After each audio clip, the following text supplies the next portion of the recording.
Hello, and welcome to Navigating the French, the podcast where each episode we look at a French word and try and see what it tells us about French culture. I'm your host, Emily Monaco. Today, I'm chatting with Federico Castigliano, a professor of French and Italian in Beijing. He is here to discuss a French word that somehow commingles people-watching, wandering, and embracing the unexpected. Flânerie. Hello, and welcome to our guest today, who is going to talk to us about a fairly French and even, I would say, maybe a uniquely Parisian word, and that word is flâneur. Federico, hello. You basically wrote the book on Flâneur, at least the modern book on Flâneur. Can you tell me a little bit about your journey towards writing that book and your study of this word in general? Yes, hello, Emily, and thank you for having me in your podcast. Yes, flâneur, it's a word that has been one of my obsession in my life because I tried to understand this word and it took maybe 10 years of studies just to understand the meaning of this word. So I will try today to sum up a little bit the knowledge I have acquired through these studies. And I think flâneur, first of all, flâneur has also a female version, flâneuse. So I think today I will talk especially about flâneur, but because grammatically the masculine flâneur is more used. But I will also talk about the female version, flâneuse, that is quite on vogue today, especially in the academic studies about this subject. Absolutely. I can't wait to delve into that because I think as we explore this term together, we're definitely going to talk about how possible it is to flâne when one is a woman. But before we even get there, I think we need to tell our readers a little bit about what flâne is because we get a lot of attempted translations. I've seen things like amble or wander, but I think so many people in an academic setting do rely on this French word flâner because there really is no great English translation. Can you tell me a little bit about why it's so hard to translate this word? Yes, but actually there is not a good Italian translation. There is not a good Spanish translation. It's a very unique word, flâner, because actually, there is the origin of the word itself. It's very ambiguous. And actually, we just know that the first time we can see this word in some document, it was around the beginning of the 19th century, and for the first time, it appeared in some French dictionary around that time. But we are not sure about the origin of this word. And I did a lot of research about this. And actually, for some linguistic, the word flâneur can come from a verb of the ancient Norman language, the verb flâner, that means to waste time. Or for other linguistic, it can come from the Irish word flanny, that means to be libertine or to not to respect the moral values. So actually, the origin of the word itself, it's a big mystery. But this word, it's a unique word because it expresses at the same time a way of walking, a way of acting in the city, and a way of observing the city. While other verbs, like, for example, to wander, cannot have the same deepness of meaning. For example, to wander can not really express this fact of observing and giving an interpretation of the city. So I think flâneur, it's a word that is not possible to translate for that reason. Yeah. And I love how in your book, you write that the flâneur, by definition, is going nowhere. So you have this sort of directionless wandering. And then at the same time, you have another layer that you've talked about here, and that I think we see a lot in sort of Baudelaire's conception of Flâneur, which is that you're sort of translating the city. And yet, I don't know that the Flâneur requires someone to speak to about this. You know, when you're doing all of this observing, who are you observing for? Are you observing for yourself, or are you observing for someone else? Yes, yes. But in fact, I just wanted to, because before you mentioned another English word, the word to humble. And I'm not really a philologist of English language, but this word sounds to me related to a sort of slow pace, a slow movement, because because for sure I think you're a philologist, you know much better than me, but I think it comes from maybe the Latin ambulare, because in Italian we have a similar word. But actually, flaneur is much more than just walking in a slow pace, in a relaxed way. It's much more. So I think to humble is too poor, is too banal, this verb. So it doesn't describe the deep engagement that the flaneur has with the urban space surrounding him or her. So for me, this word is really a word that is not possible to translate. Yeah. No, I think that's super important, because that's the part that we see, right? We see the flaneur walking.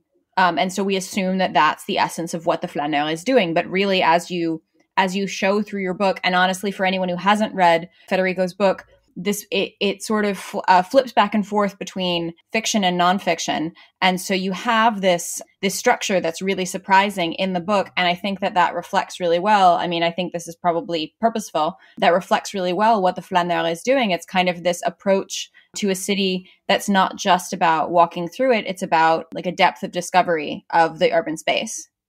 Yeah. Actually, yeah. In the structure of my book, I tried to make the reader feel free to wander through the pages of the book. I don't know if I totally succeed in it, but that was the purpose at the beginning.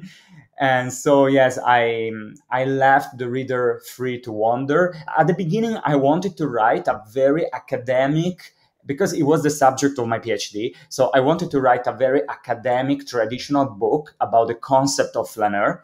But then I found out it was too difficult, maybe too difficult for me, but also because the subject of the flaneur required another approach.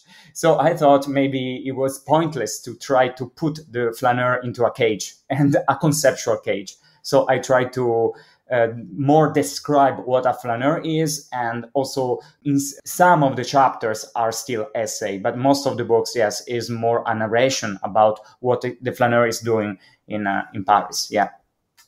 And of course, we do have this link to Paris. So much of the conception of flaneur comes from Paris, and specifically from 19th century Paris. Can you tell me a little bit about why this specific type of sort of aimless wandering with the observation of what's going on around them, this flânerie, is so linked to Paris? Why is that?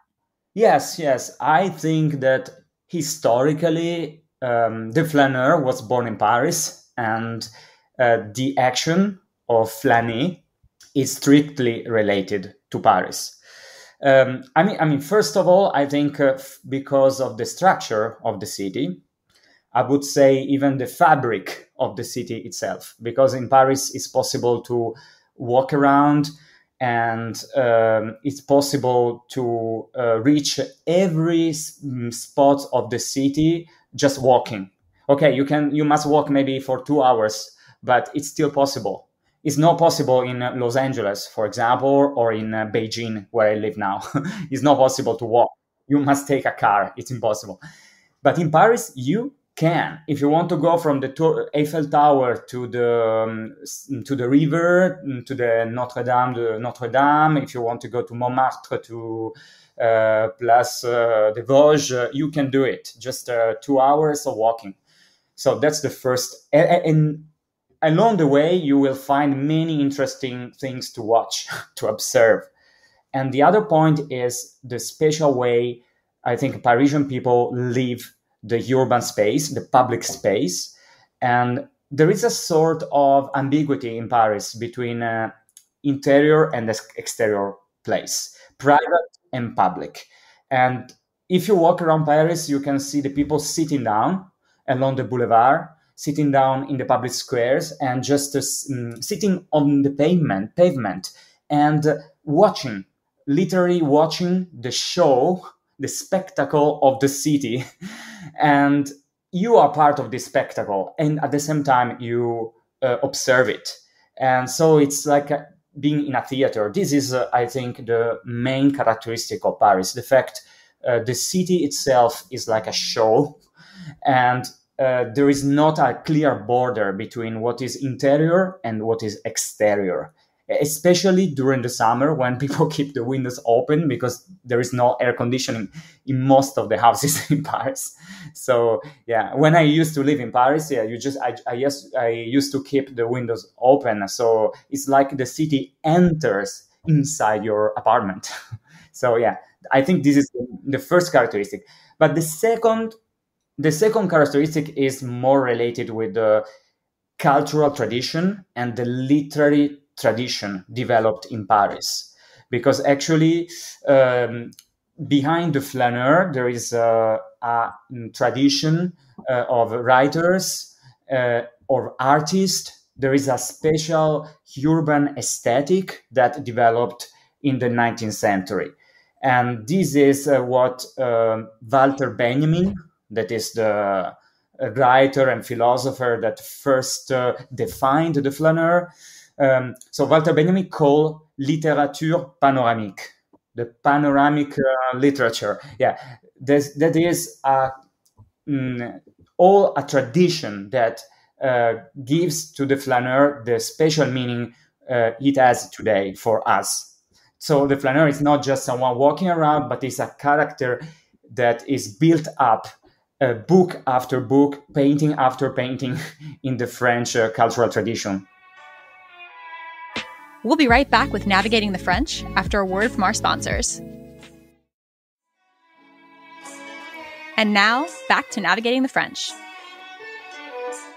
I love this sort of two-pronged connection you have with the Flâneur and Paris, because I can think of just a million different ways in which the city, like you said, sort of invites people to both observe and be part of what is being observed. You know, you think even about the way that sidewalk cafes are set up in Paris, and both of the seats are facing the street. So you're sitting next to someone enjoying a coffee or a drink with them, but both of you are facing the street and watching this tableau of Paris in front of you.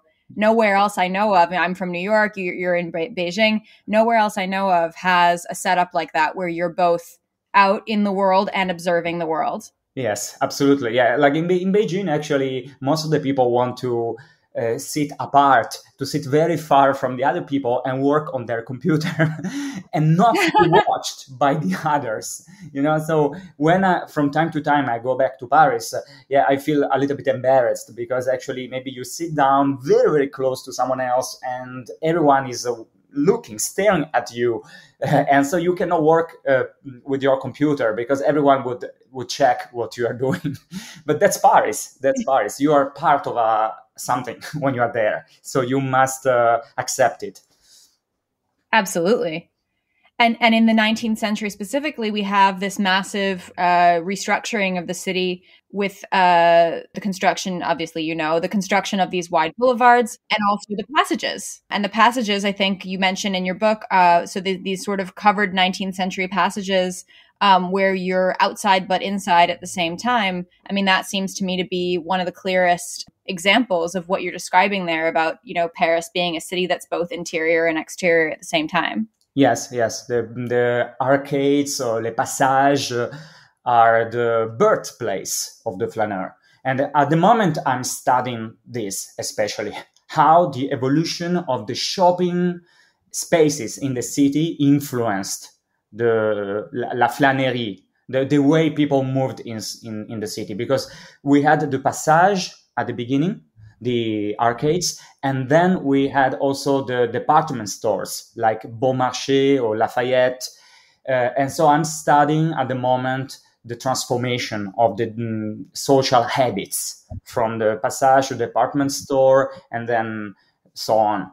yes, for sure, the Flâneur is related also to us, to the specific characteristic of Paris and a way of life also that developed in after the second industrial revolution, because in Paris, literally, there were a new class of people, les bourgeois, that had enough time to spend just wandering around, strolling around the city, because the other people, the working class, didn't have time simply to do it. So we must also be aware of this. There is also a specific economic development that is behind the fact of being a Flâneur, and a privilege, a social privilege. The Flâneur was enjoying a social privilege. And also when we are a Flâneur today, also we are, it means we have a privilege because we have time to waste for ourselves.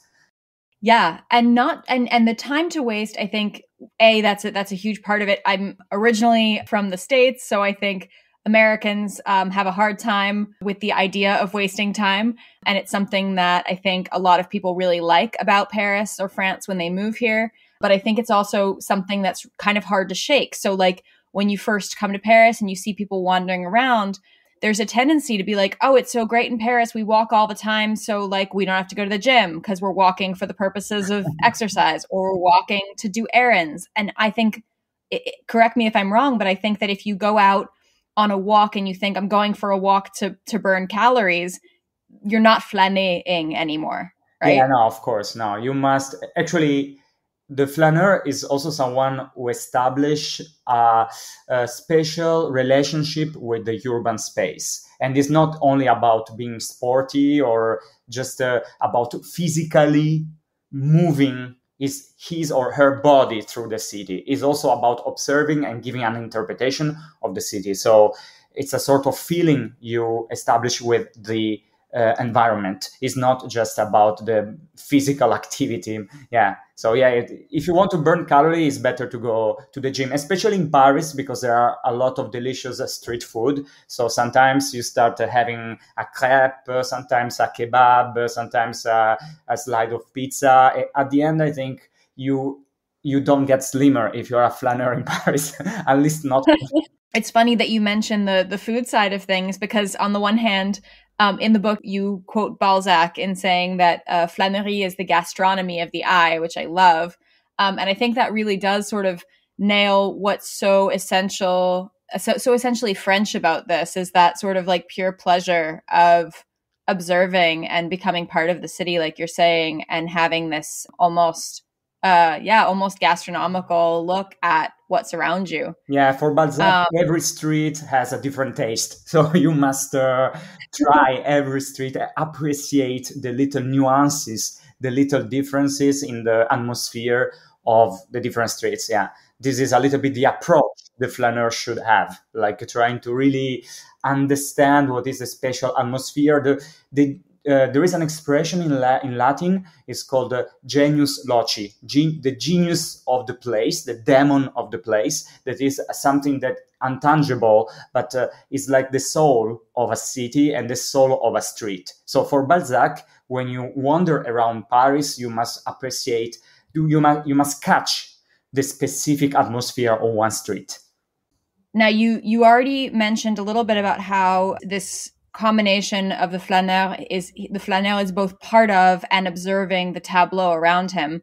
But in the book specifically, you say that a Flâneur has to have this ability to almost annul himself, to kind of fade into the crowd. And I'm wondering, as a woman, is it possible, you mentioned this at the beginning of our conversation, is it possible to become a flâneuse, to become a Flâneur, if you don't fade into the crowd quite so easily, if you're a member of a different race, if you have a physical disability that's really visible, if you are a woman, is it possible to truly flân if you can't disappear into the cityscape? Absolutely, yes. I think it's possible, maybe in a different way, in the sense that now I'm studying the relationship between the development of the shopping spaces in the city and the Flânerie. I think it's Zola who wrote a book, Au bonheur des dames, for the happiness of women. I think in English, I don't know the English translation. This book describes the opening of the Bon Marché, that is the first biggest department store that opened in Paris in the second half of 19th century, in the Rive Gauche, in the left bank of the river, of the River Seine.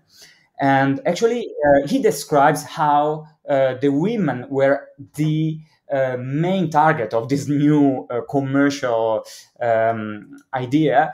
And the Bon Marché is the first public space having a female toilet, bathroom inside. So it's really specially made for women. And there was also a waiting room for the gentlemen that didn't want to spend the whole day in the department store, and they could read a newspaper and smoke a cigar. And so there used to be a waiting room and a bathroom, a toilet for women. And that was clearly a sign that the idea of being a flâneuse at that time was also related with the female. Another subject is the problem of the security of the streets of Paris. This is, I think, for itself, the woman can be a flâneuse. Absolutely, yes. Then, yes, there is some security problem in Paris, but unfortunately, this is not related with the women, but it's with the environment that can be sometimes more dangerous. But yeah, in itself, of course, since the beginning, the flâneur is also flâneuse, and it seems to me quite this. If you study from the perspective of the urban spaces, that is what I'm doing right now, or what I call the phantasmagorias, that are these spaces where the merchandise is acquires symbolic meaning. From this point of view, the flâneuse is the main character of the urban scene, for sure. So this is my answer.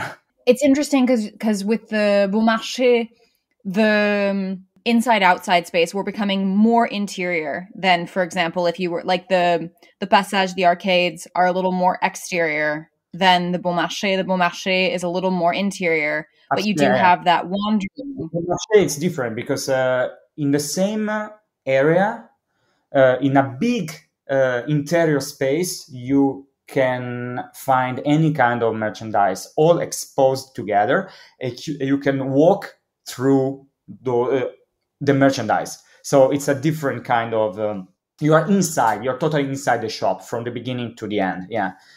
So yeah, it's of course the reality, the exterior reality is cut off from the Bon Marché. It's outside. But also the Bon Marché was built in the left bank, in a place that normally is not conceived for. Traditionally, the markets in Paris are on the right bank. For example, Les Halles, and also the boulevard, or on the right bank. And the left bank is just for knowledge, because there is a university, for praying, because there are many convents and churches, and for living. It's a resident area. So that was a little bit a revolution to open a shopping mall in that place. And when you were talking about the concern of the safety of the environment and how basically the fact that the idea of Flânerie doesn't preclude women from it, but the fact that the environment may or may not be safe for them to walk through it, that's sort of what's going to be Did men have that same, I mean, when you consider like Charles Baudelaire, who's walking through Paris in the 19th century, was Paris a relatively safe city for men at that point? Or was it the kind of place where you'd have like, brigands and robbers and people targeting you? Or could a bourgeois man sort of make his way through the city without really being targeted or noticed? Okay, so I don't know exactly about Baudelaire, but I think maybe it could have been dangerous for the others to meet Baudelaire, especially if he smoked too much before. So, but for Baudelaire, I don't know. But actually, I know there is another French writer, Rétif de la Bretonne, that wrote a book, The Knights of Paris. This book, it was written in the end of 18th century. I don't have the reference with me, but you can check the exact date. And actually, it tells about his night walks in Paris, and it seems it was pretty dangerous at that time because also there was not the city was totally dark at night. There were no public lights. So yeah, I think maybe Paris, it has been always a little bit dangerous, but it is also part of the beauty of the city, because actually it has been always a little bit sort of a meeting point of different people from different countries, and that's also the charm of Paris.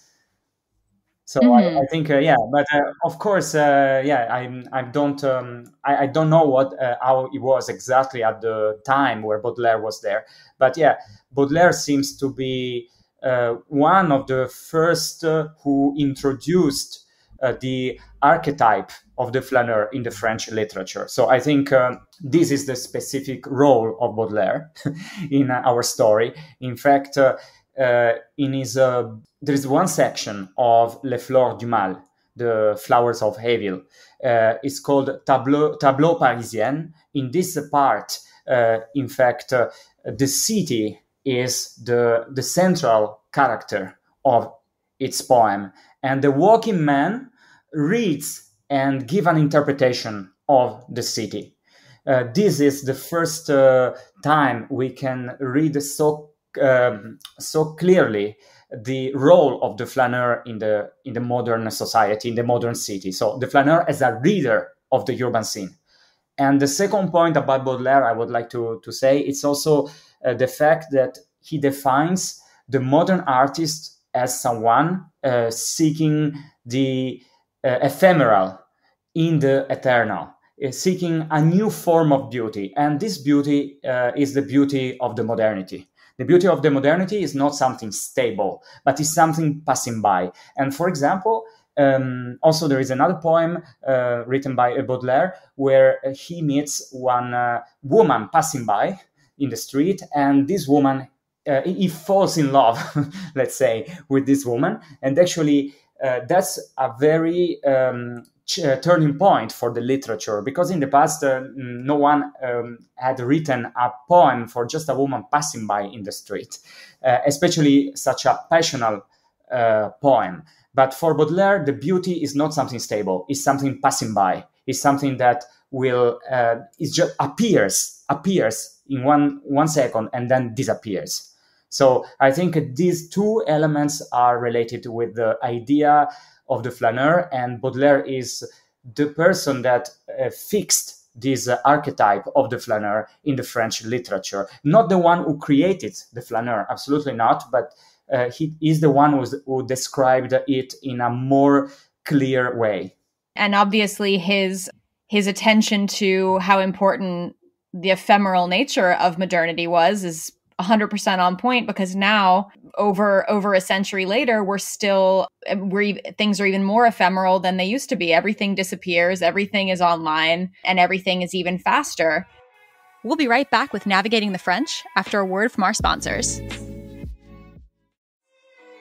And now back to Navigating the French. And yet I feel like on the one hand, it seems like it's just as easy or just as possible to be a flâneur in the modern city as it would be before, except, and I wonder what you think about this, everybody has a phone in their pocket. So everybody has a GPS, everybody has an ability to contact all of their friends at the drop of a hat.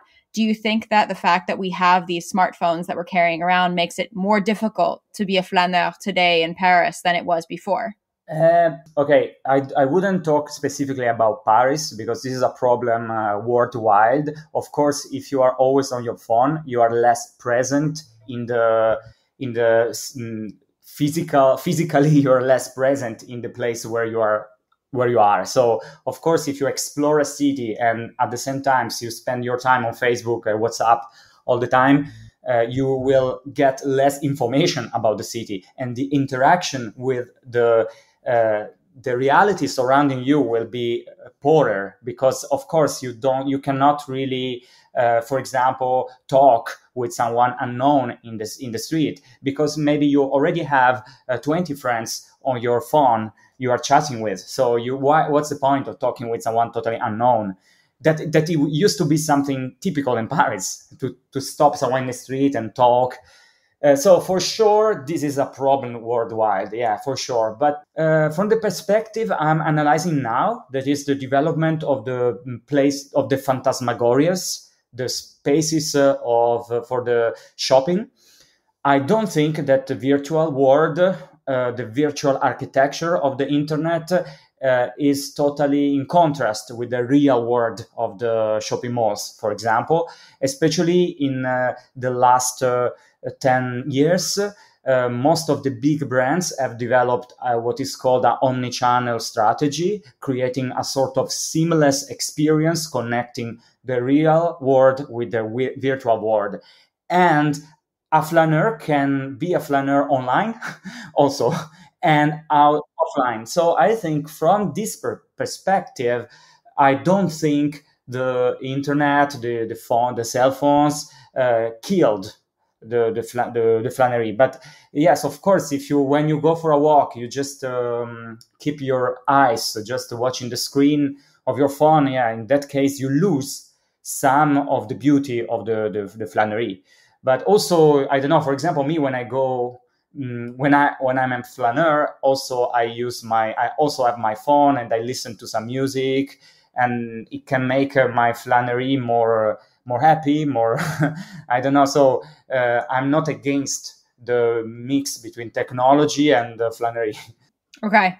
And I know that we spoke about how how Flânerie is perhaps easier in a city like Paris than it is in a city like Los Angeles or even, like New York with its grid structure. Do you think that, though, that in addition to Flânerie being particularly linked to Paris or particularly easy in Paris, is there anything about the attitude, the idleness, the gastronomy of the eye, all of these different components that make up the Flânerie that you think is uniquely or particularly French? Are French people better at Flânerie than Americans or Italians or the Chinese or anything? In fact, Walter Benjamin, that was or Benjamin, I don't know how to say in English, but is a German. Actually, he originally asked to himself why the flaneur was born in Paris and not in Rome, because he thinks Rome also is a spectacular city. There are many things to see. And actually, yeah, it's the Parisian way of considering the urban spaces. That's his idea, and especially not to create, because the Parisian don't create a very clear borderline between the public and the private. That is the idea. In fact, for example, in Paris, you can sit down almost along the river. In Paris, you see some people dressing up, sitting down anywhere in the city and eating a snack or for drinking a cup of, I don't know, a beer, just sitting on the pavement. Okay? And this is something that you would never see, for example, in China, because someone doing that would be considered like someone very weird, like, but in Paris it's absolutely normal. So I think also the people they feel the public space belongs to them, and they can really sit down anywhere. And also when you walk in the city, you feel the street belongs to you. And I think this is a special relationship with the urban spaces. This is, I think, the central point. And the other point, as I said before, is the literary tradition. Because in France, also, we mentioned especially the writers of the 19th century. But in France, also, we have the surrealists, we have the situationists, for example, in the 20th century. And recently, we have other writers. For example, one I personally met is Jacques Reda. It's a French writer. He's still alive. So actually, he tried to introduce the flaneur in the contemporary city. So I think we have a tradition in France also, a cultural tradition. And so being in the street is noble, is something considered as a value, something positive. But in other culture, maybe it's not. Like, oh, you eat in the street. Oh my God, why? But in France, it's totally normal. You can date a girl, proposing her to go along a river and sitting down and drinking a can of beer, that's perfectly good in Paris. But if you do the same, for example, in China, it would be very shocking, you know. Hey, let's go and sitting down on the street and having a beer. It's like, what? So I think the Parisian people have this mentality that is the mentality to enjoy the city and the urban spaces. And being along the street is good, is great. And also the novels speaks about this. So I think this is the value the French culture gives to the public space that made also possible the Flânerie. Amazing. And so if we have listeners out there who are inspired by this, who think, okay, I don't want to just go for a walk anymore. I don't want to just people watch anymore. I want to really digest and become part of this history of Flânerie. How do you do it? What should you do if you want to start being not just a walker, not just a people watcher, but a flâneur? So, for example, you can start reading the classic books about the flâneur. I don't know, like, for example, the novels of Balzac or Baudelaire or Maupassant, this kind of 19th century authors that built up this tradition. And then also you can read some more contemporary writers. But yeah, for sure, I would recommend to start from the authors that fixed the archetype of the flâneur. This is the first point. And yeah, then if you really don't want to walk around the city, you can still go on Google Maps and have a walk. I did it sometimes. Not for example, during the epidemic, during the lockdown, I was stuck abroad. I could not have a walk. But I still was very curious about watching the city. Of course, the experience on Google Maps is only visual. So, of course, it's just maybe 50% of of what you can get when you are in the street. But still, for me, it's still interesting. Still interesting to wander around the city. And yeah, I tried also that way. And maybe why not? You can integrate the two things and maybe starting your Flânerie online and then going into the real world later. Amazing. And then when you do step into the real world and just observing everything around you and trying to really be present in that moment and in that observation, as opposed to thinking about what's next or thinking about other things, like really just trying to be present in the city, is that sort of the best way to try and channel this spirit of Flânerie? Yes. Probably what is really missing in the online experience is l'imprévu. What is called in French imprévu, it means something that the unexpected, something you don't expect. So this is another beautiful thing when you are a flâneur, that maybe you will meet something totally new. For example, you want to go to a restaurant and instead of checking online what is the best restaurant, the restaurant who has the highest rating, you can just have a walk in an area in Paris and just following your inspiration, and just it's a sort of method also of living your life, being a flâneur. So actually you can just maybe find randomly a restaurant and try this restaurant. So yeah, this is something that only in the real city you can experience, the fact of finding out something totally different than what you were initially thinking about. Well, I have only one last question for you, and that is, if you had to pick your favorite word in French, what would it be? Okay, maybe flâneur, yes, for me personally, because I dedicated a part of my life in studying this word. So yeah, maybe flâneur, it is for me the one. And also because this word is French and is impossible to translate in other languages.